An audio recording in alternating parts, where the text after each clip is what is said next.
Greetings, all! Today, we will be examining the exceptionally rare normal-type Pokemon Porygon, its equally rare evolution Porygon2, and its final equally rare evolution Porygon-Z, the three collectively known as the Virtual Pokémon. Bizarre in form to those that are ignorant of their existence, the members of the Porygon family are truly unique beasts that more than show how science can go both well and badly in the right circumstances. Porygon have fully polygonal bodies, with blue digilous legs, front and tapered tail, as well as a blue beak. The rest of their form has a pink coloration to it, with black pinprick eyes and a janky sense of motion in their bodies, whose individual components can rotate around each other freely, their legs especially. The evolved form, Porygon2, possess the same basic color scheme as their pre-evolved form, as well as the same general sense of motion. The only real difference is that they have a more compact, totally smooth rounded form to them that grants them the look of a more sophisticated piece of hardware. The final evolution, Porygon-Z, retained the rounded body form of their pre-evolved form, but their bodies have been corrupted and twisted by the effects of malware in their system.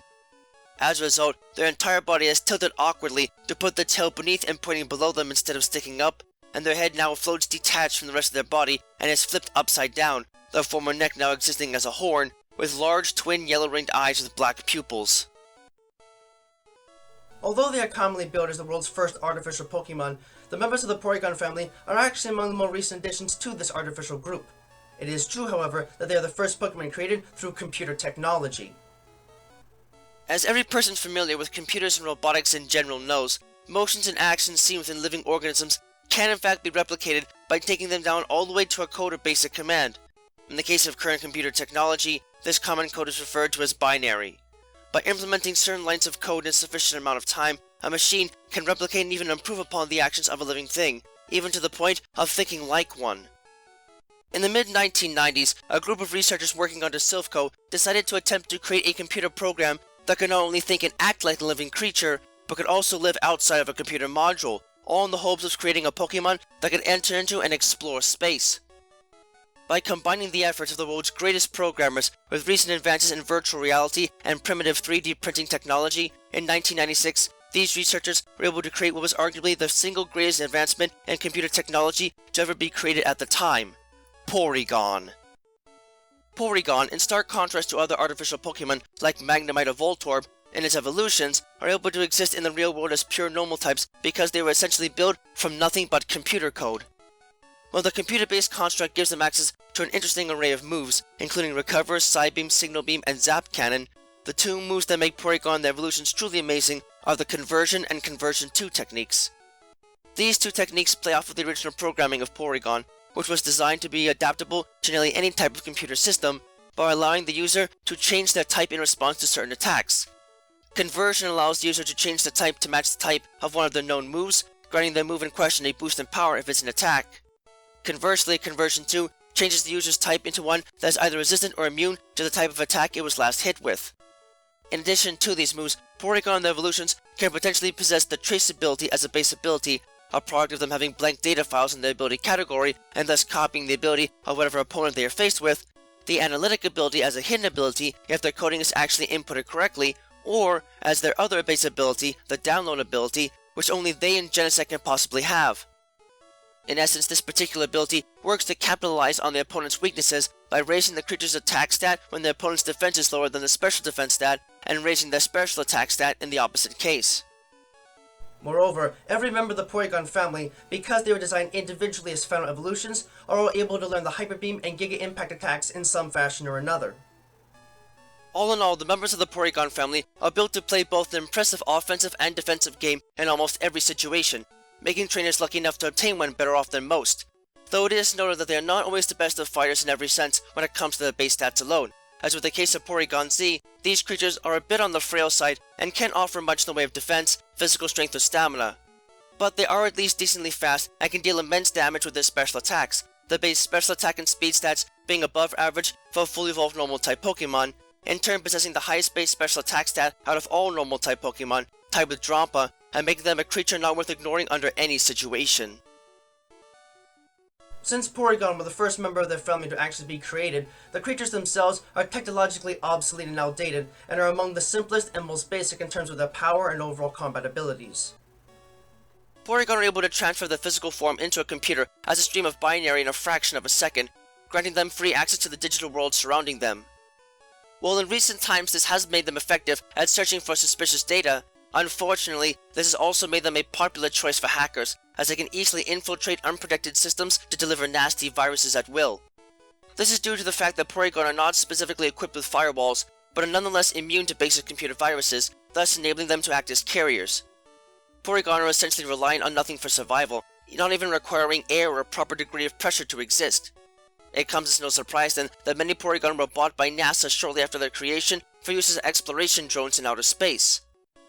Sadly, while Porygon do hover naturally and can use a variant of the magnet rise technique to produce an anti-gravitational field, they are unable to fly.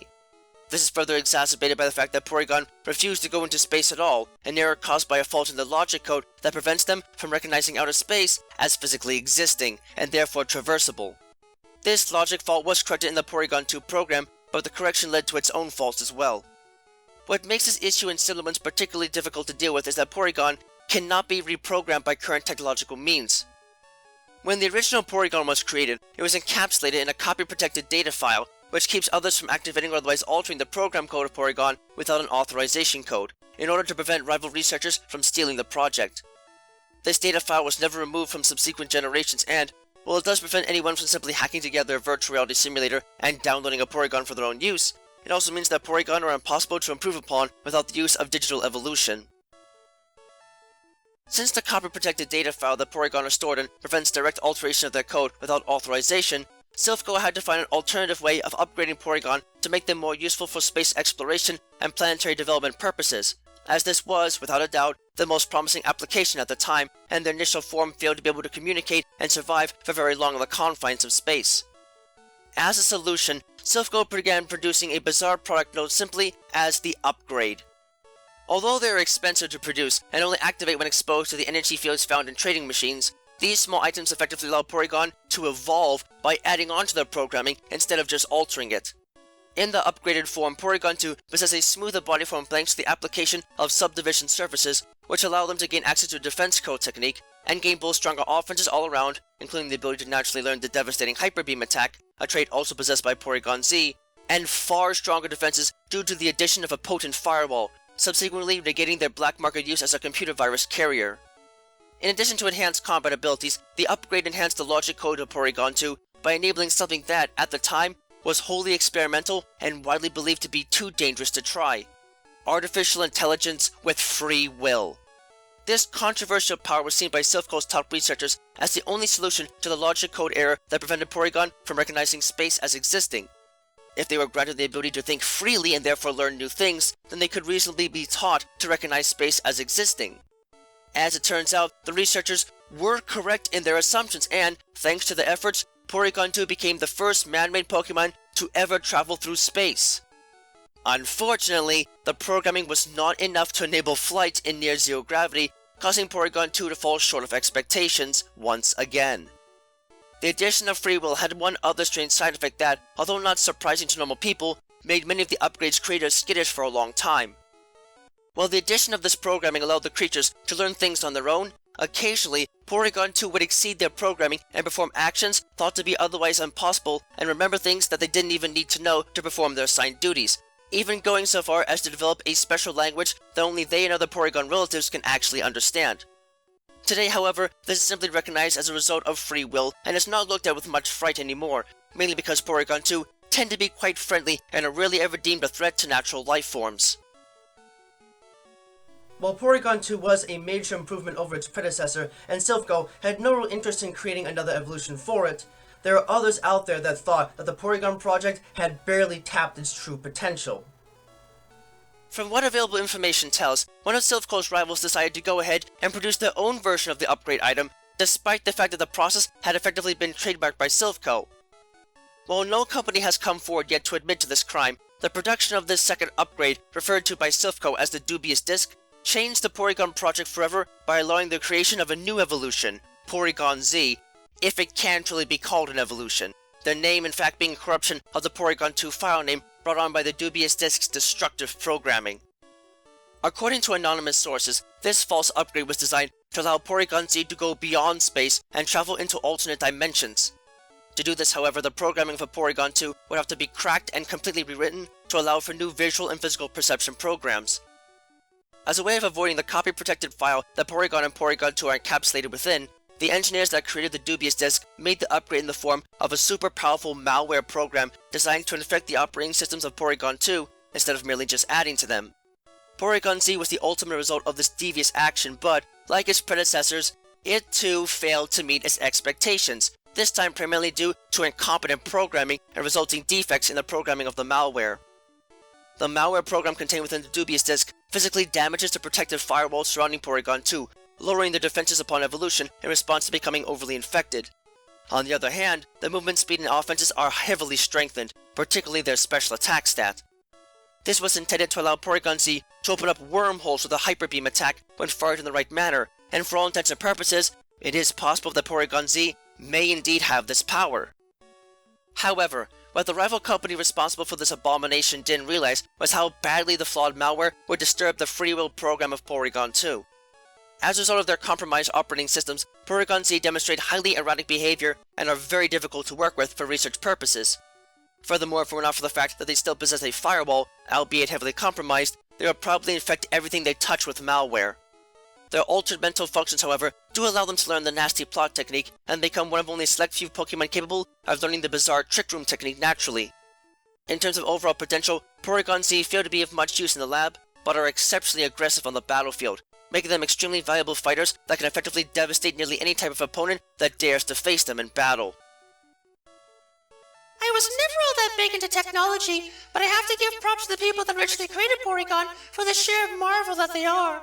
Even looking back more than 2 decades ago, to think that such a creature could actually be created is truly a marvel of ingenuity, even if their programming is quite primitive by today's standards.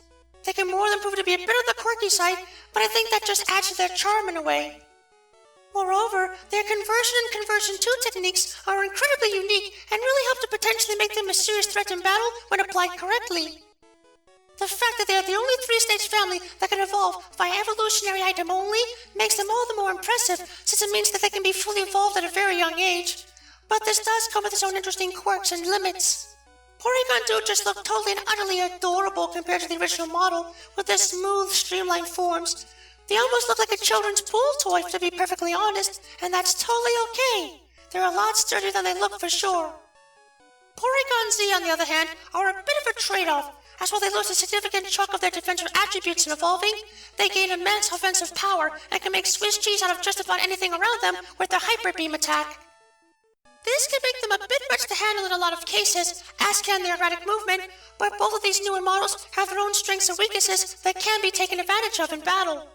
Regardless, these digital creatures are an impressive and curious creation to be sure, and more than show the lengths that technology can go to if allowed, even if they might pose a danger to some if they can't be kept under control. A miracle of modern technology in the eyes of many, and more than fun and quirky to work with, the members of the Porygon family are rare but potent beasts that can definitely make for great battle partners when raised properly. They might be extremely hard to get a hold of, let alone the items you need to actually fully evolve them, but the effort can be more than worth it if you're looking to use both the defensive and offensive ploys they're capable of at the different stages of evolution. Just do yourself a favor and be very careful with them if you choose to use them for digital purposes. They might be good at following orders to a degree, but the last thing you might want is for them to suddenly go from obedient to rogue in a single setting, and that might be more than possible if you aren't careful about what files you open up on your computer in their presence.